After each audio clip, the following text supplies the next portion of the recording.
Actual Reports, second portion. Di kalidad, kag madalong nga mga analysis sa pinakainit na balita sa Lugno Provincia kag Nasyon. Actual Reports, second portion. Patas kag balanse na komentaryo sa mga issues kag mga balita nga nagaapekto sa mga pumuluyo sa adlaw-adlaw nga tanan. Actual Reports, second portion.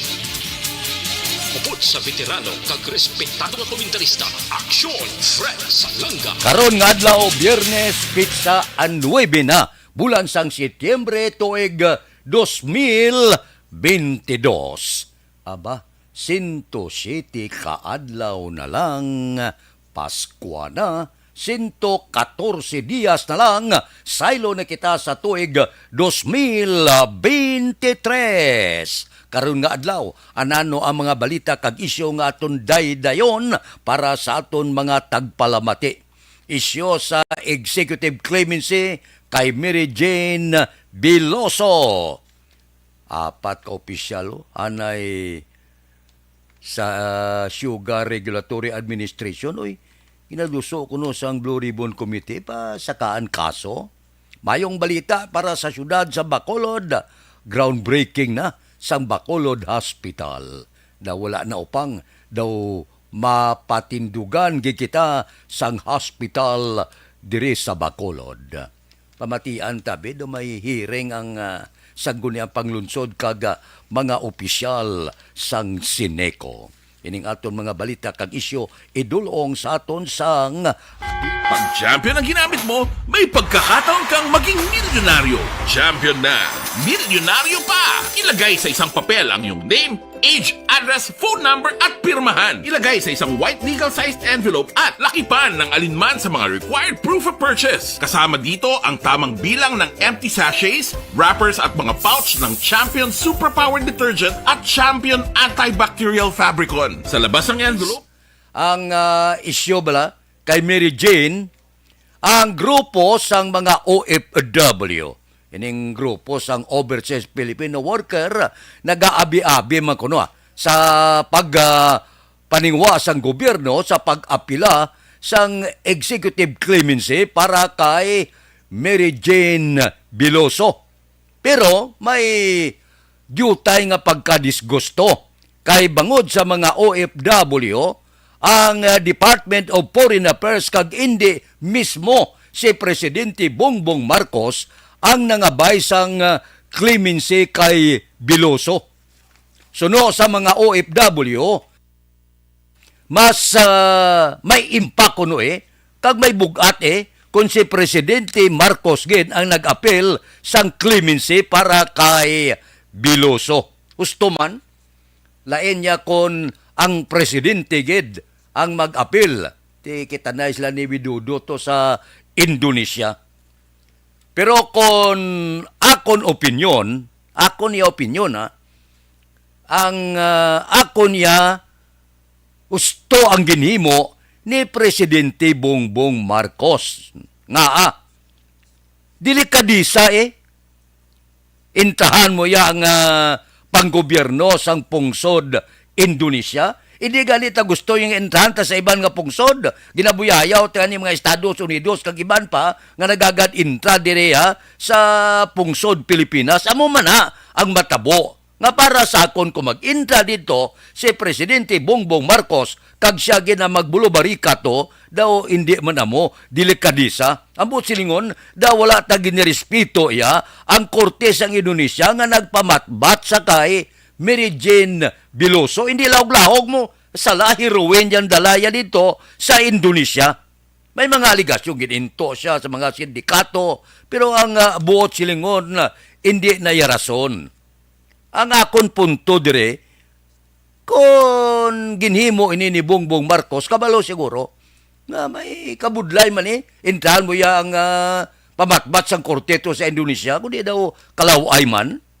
Kadua na kung mahimo abi ni Presidente Bongbong Marcos. Remember nga si Mary Jane Biloso dugay na tani ni gin firing squad ang sentensya sa ila. Kung madumduman sa panahon sabto ni Presidente Noynoy Aquino nangabay man siya kay Presidente Widodo nga kung mahimo base kung mapaiway anay ang pagpatay abi kay Mary Jane, samtang nagatingwa pang gobyerno, may mga abogado nga magripaso sa kaso ni Mary Jane Biloso. Dumdum ka mo?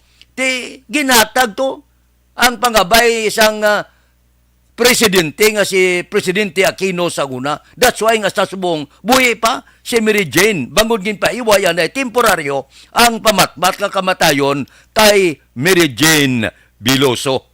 Ang akong nga niya kung akong pamangkuton na ang si Biloso ni mangin alagyan ini siya kag leksyon sa mga OFW nga nagabiyahe sa iban nga pungsod nga hindi gid mag-ulo-intra painto sa sindikato sa droga kay amo ini ang abtan sang tanan.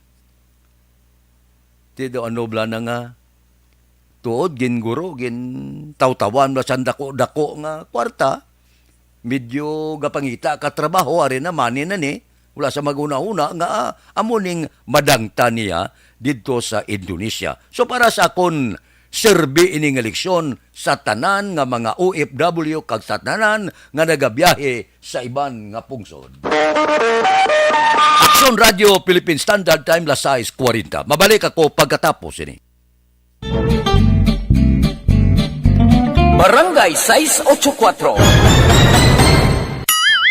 Drama komedya nga nagatalakay sa mga hitabo sa kabuhi, isyu politikal, siyensya, kag kinaugali sa sulod kag guwa sang pungsod Pilipinas. Oh my God!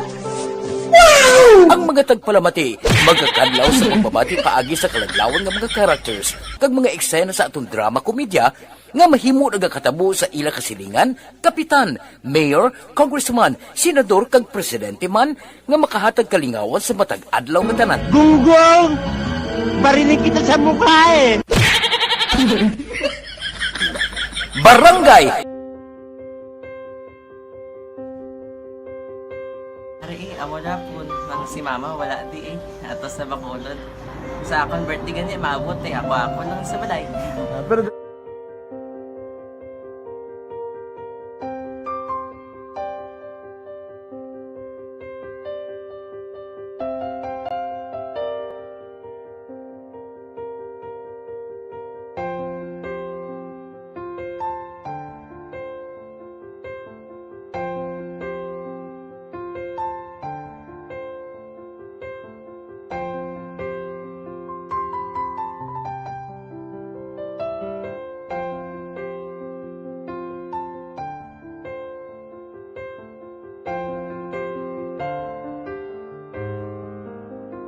kamusta man?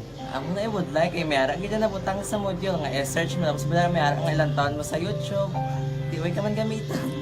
Ti, laktaman lang dana eh. Tapos, ano naman, ublaw ng dason. Brown na dason, sigaw na pasensya ma'am. Paano ka nakapadala sulat? Nagulam na ako sa akon nga friend, kasi Regine bala. Sa kay ay. Nang wala ka cellphone. Wala mo sa ina. Pero sino to Facebook? Imo to Facebook. Bali, paano ka nakabalo nga may... Hindi kasi so good nila lang sa akin. Siya nagtuto sa akin nga kamo bala nang nabatian niya sa Action Radio sang aga gito. Oo. Yun ang bala nga isulat ko kung anong imukon. Nang pag sa page, i-like, i-share na. Pinasunod mo tanan ni ano. Isunod ko lang man. Okay. Pero ka-expect ka na nga makadaog ka. Wala pagid kay daw gusto mo ako do ano naman daw gusto ko basta daw hindi ko ba siya ma-expect nga madaog. Wala nga maibita sila sa ARB 4-piece lang. Amo na gani pagkabati ko kay Prince Langga, ari ay pamati ka mo. May gin-offer ang Action Radio sa mga purpose na kubos nga eskwela. Primary kag secondary kam na. For butang. I-record ang kinanglanon nga makapag-titikbar ka na. Ipukaw ko niya. Karoon siya sa umuan kung naman natin. Update mo na siya. Matinandao na siya. Damo to, nugin na siya. Niya padala ko na tula hasta imo mga klase ko makadaog ka man rapulong. Tatugan ko balala.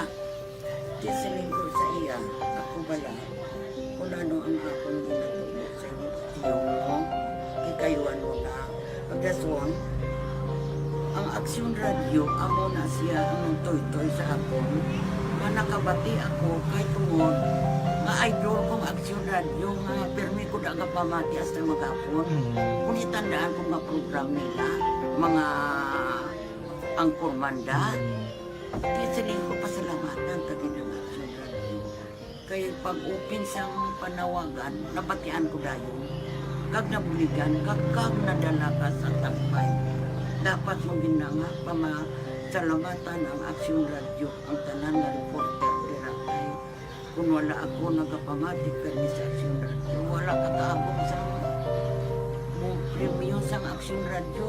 Kaya wala kita kapamatik. Tungod sila kay ara ko sa aksyon radyo, maskin gubaon na nakabatik ko. Iyan na tanong sa Diyos ang pag-ubay nga pamati ka kay nga mo ito nga pag-abri kung pwede sa lang agi kaya nga mo ito. Sige. Kumanak lang. Dako na bulit siya. Kabulig din siya kay magamit mo sa module mo. Di, kung sample, mag-research ka mo. Hindi ka na mabudlayan. Nga maka-research ka. Sige, ano pasalamatan ka? Madaming salamat sa iyong action, John Diaz, sa tanan-tanan nga sa action. Madaming salamat sa inyong cellphone sa bang dapat pa ka mabuligan. Okay. Ano message mo sa iba nga mga estudyante? Para sa iban man nga estudyante, hindi man ka maguntat kay tanan-tanan may pagsubok man na mo. Ti basis lason inyo man time nga makaswerte. Makadaog. Kadaog. Ano ang mo kay Lola mo nga sana sa inyo? Siya ang nag-ansakon nga masiling nga mapadalaman sa istorya. May gusto kay hambal sa iya, pasalamatan na be. Last salamat na. Ay, tangan sa iyo, naka-cellphone gid ko. Tulungan. Aksyon Radio Philippine Standard Time lasais 45. Karon nga adlaw may mayong balita diri sa syudad sa Bacolod, Setyembre 9. Kay siling ni Congressman Greg Gasataya, may groundbreaking sa Bacolod City General Hospital karon nga adlaw Setyembre 9. Nayo balita ni, daw madayon gid, daw mapatindugan kita hospital. Si Senate President Juan Miguel Zubiri suno sa report nga nag-alokar 200 milyones para sa among City General Hospital. Bao daw maabot gid no sa groundbreaking suno kay Congressman Greg Gasataya. Matambong man si City Mayor Abelardo Benitez, subong man opisyal sang Department of Health, Department of Public Works and Highways, subong man ang pila pagid ka mga opisyal posible sang syudad sa Bacolod magatambong man. Amo ning maayong balita ya. Kay ti amak mo nga sa kadugay nga panahon na-realize gid nga makapatindog kita Bacolod City General Hospital. Total kuno sa 450 milyones ang ginalukar sa proyekto. Upod na ang 200 milyones gikan kay Senador Zubiri.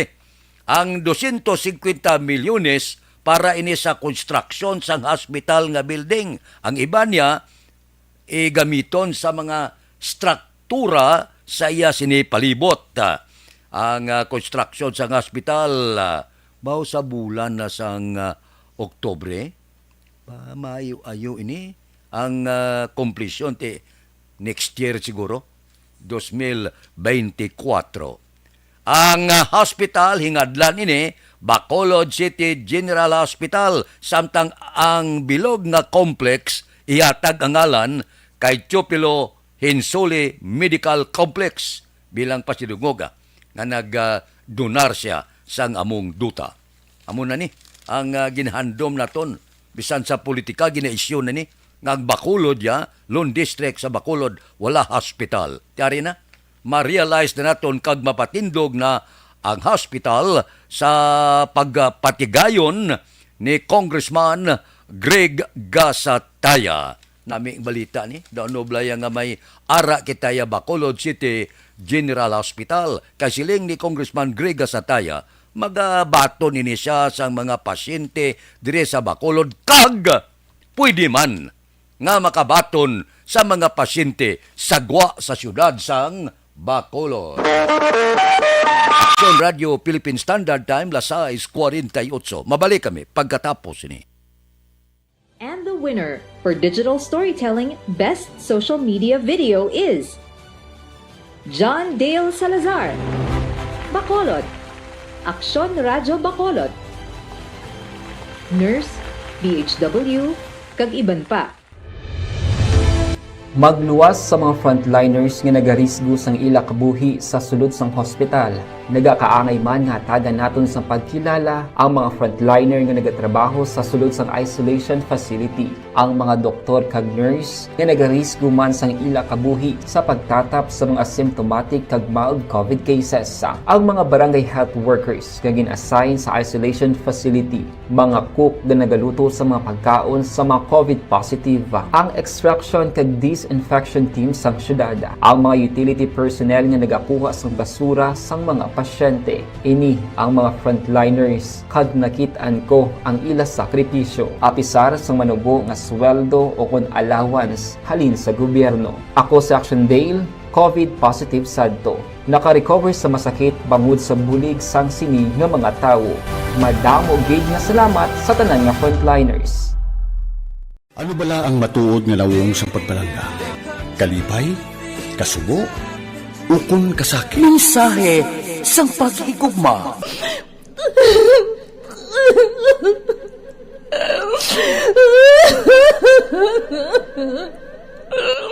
Mensahe sang paghigugma. Ang kada persona ang may pinasahi nga paglaragway sa matuod nga simbolo sang pagpalanggaan. Mensahe sang paghigugma. Ginatakos ang gugma sang tagsa-tagsa kung daw ano kahuyang kagkabakod. Michael! Palangga ko ba ikaw? Agay ka, maluoy ka! Hindi siya magpatya! Mensahe sang paghigugma. Nalari-sari ang mga kasaysayan nga ginpadala sang aton mga tagpalmati. Nga tagan kabuhi sa palatuntunan nga ini. Dumagya ka na klase sa matay! Dumagya ka! Mensahe sang paghigugma. Pagkatapos ng programa ni Tita Welma nga, This is My Life.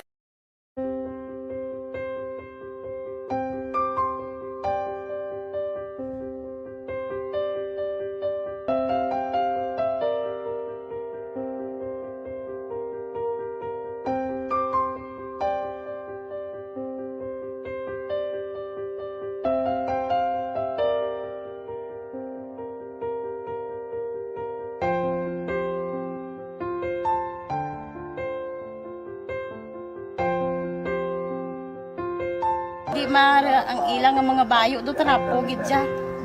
Kaya ang amon nga magulang pwerte kay iso hindi mo matudloan. Tapos ay kami kabalo nga ang ginahimuan gali sila sang hindi mayo kay mga inosente gid ya sir kaayo ya.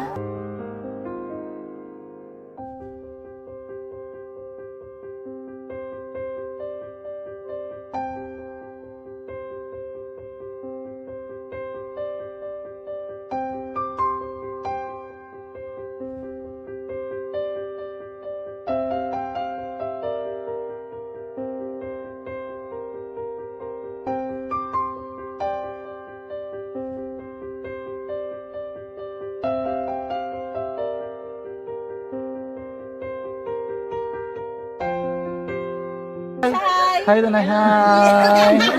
Ano yung sila sa Gas pila pa sila tanan. Sila tanan nga eskwela, sila sir. Parang kay siling ko hindi na ya upang ang natabo sa inyo kabuhi, sa inyo pag-eskwela. Kay base pila ka adlaw. Maprofessional man ka mo kay siling ko sa ila ang Ginoo. May ginatigan gid nga tawo nga makabulig man sa inyo. Way gid ko nagsala. Amanasing ko pubuot kay mo pirme para nga kag ma-pray ka mo nga ang kinanglanon nyo ihatag sang Ginoo sa inyo kay sa Ginoo ya ang mga himala, mga imposible. Way na iya sing imposible sa ila. Basta nga buot ka lang di sa kalibutan. Tuma sila kaluoy sang Ginoo. Aksyon Radio Philippine Standard Time lasais 53 na.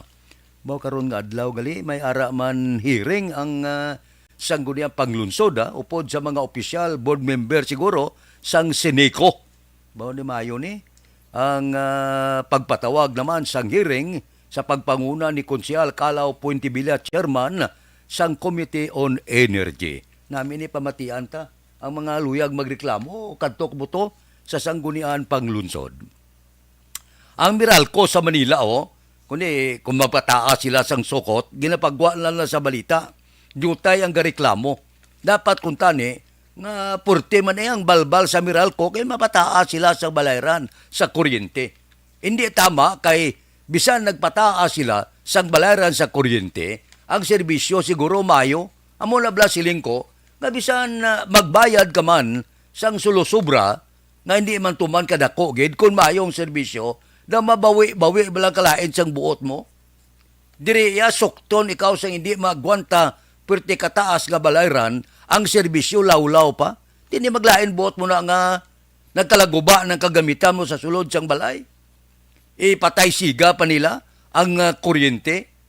Ambot silingon tani kung magsiling sila nga, yabaw, kataas ang balayran sa siniko ba? Ang iba na masiling bisan taas-taas jutay ang serbisyo sang siniko, dumayo man.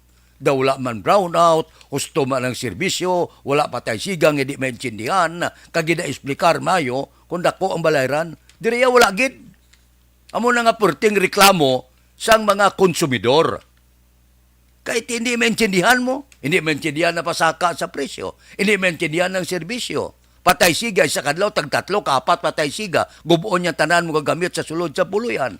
Amo na ko nga purting reklamo sa siniko. Bangod ang serbisyo hindi maayo. Kung pa-esplikaron mo, tama man ka teknikal. Nga bisan gurong empleyado di kitsindi. Kung paano di kuha, ginsukot, pating kinawatan da sa mga tanan kagamit, ipatong pa sa mga konsumidor. Wala nyo ginapabantayan sa mayo, pagkatapos ang konsumidor yung sukton nyo. Amo na bala nga mga plastada. Amo ni ko nga portigid, gaaguntog mo. Kapanagitlon gid ang mga konsumidor sa siniko. Amo na siling nila. Siling niya, iba niya, pariuman, taas man sukot, taas magani, pero hindi tama ang reklamo, kabisan taas sukot nila, ba taas yutay, ang ila serbisyo husto. Ang inyo yalaw-law gid. Aksyon Radio Philippine Standard Time, Lasay, 56. Mabalik ako pagkatapos ini. Pag champion ang ginamit mo, may pagkakataon kang maging milyonaryo. Champion na, milyonaryo pa! Ilagay sa isang papel ang iyong name, age, address, phone number at pirmahan. Ilagay sa isang white legal-sized envelope at lakipan ng alinman sa mga required proof of purchase. Kasama dito ang tamang bilang ng empty sachets, wrappers at mga pouch ng Champion Superpower Detergent at Champion Antibacterial Fabricon. Sa labas ng envelope, ilagay ang promo title, ang POP na ginamit at MBC station na yung pinakikinggan. At ihulog ang iyong entries sa mga drop boxes na makikita sa iyong mga favorite MBC radio stations. Mas maraming entries, mas malaki ang chance mong manalo. Mamimigay kami ng 1 million pesos sa ating grand draw at libo-libong piso pa in cash sa mga weekly draws na magaganap sa mga MBC radio stations nationwide. Champion na, milyonaryo pa. Champion, tapat po sa inyo. Brought to you by Champion Superpower Detergent with X-Stain Technology at Champion Antibacterial Fabric Conditioner. Dakop ka, daog ka, Roleta Promo sang Aksyon Radyo Bacolod. Oh no! Sana all. Dakop ka, daog ka, Roleta Promo sang Aksyon Radyo Bacolod. Oh my God! Wow! Magpamati sa Aksyon Radyo Bacolod sa on-air man o kun sa Facebook. Ang madakpan nga nagapamati, hatagan sang coupon. Kung magabutan ang numero sang imo nga coupon, gilayon magkadto personal sa Aksyon Radyo Bacolod Station, dala ang imo nga coupon para magpatiyog sang dakop ka, daog ka, Roleta. Wow! Congratulations! Sa mga magabutan sa mga programa sa Aga Tubtob sa Udto, Aksyon Reports, First Portion, Aksyon Balita Morning Edition, Aksyon Hotline, Drama, nga Barangay 684, Umbra, kag This Is My Life, Aksyon Balita Banat Bulig, nga taga-syudad sang Bacolod. May tubtob lang kamo, 5 sa hapon, sa pagpadulong sa istasyon. Ang mga magabutan sa mga programa sa hapon, kag gabi nga programa, kaangay sang This Is My Life, drama nga mensahe sang pagtigugma, timbangan sang katarungan, kag puwerte nga ability. Aksyon Reports Afternoon Edition, Aksyon Firing Line, kag Aksyon Night Patrol, may tubtob 12 sang masunod nga adlaw nga makapadulong sa istasyon. Ang mga magabutan nga taga-Banwa kag syudad sa Guasang Bacolod may tubtob las 5 sang masunod nga adlaw sa pagpadulong sa Aksyon Radyo Bacolod Station. Ang mga premyo gilayon nga makuha kag madala pa uli. Ang promo magasugod sa Agosto 15, 2022 tubtob Setyembre 17, 2022. 5 kasiman ang promo kag mayara sa duha ka winner sa kada adlaw. Lunes tubtob Sabado o kon kabilugan nga sa 60 ka mga tagdaog. Ano bala ang mga papremyo nga nagahulat sa inyo? Cash, gift check, appliances, cellphone, kag bugas. Gani ano pa ang ginaulat nyo? Magpasakop na sa Dakop Ka, Daog Ka Roleta Promo sang Aksyon Radyo Bacolod. Ang pwede makapasakop dapat nagaedad 18 anyos pasaka. Isa lang ka beses pwede makadaog ang isa ka persona sa sining promo. Diri lang sa Dakop Ka, Daog Ka Roleta Promo sang Aksyon Radyo Bacolod. Per DTI Fair Trade Permit Number R6 Negros Occidental 045 Series of 2022. Hi, ako si Boy Duran. I've been with Action Radio for almost mga 27 years. I'm Action Artay Kupon, the anchorman of Action Hotline program. I've been in Action Radio for more than 15 years. Hi everyone, I'm Wilma Antopina Sugaton. They call me Tito Wilma. I've been in Action Radio Bacolod for almost 2 decades. Ako si Rex Cantong, News Director at the same time Program Director sa Action Radio Bacolod. This is our 53rd anniversary story. Sa nagapadayon nga upod kita kay Aksyon Boy Duran kag Aksyon Dorel Cabato. Aksyon Fred Salanga, una sa balita, una sa aksyon. Sa Bacolod, Aksyon Radio.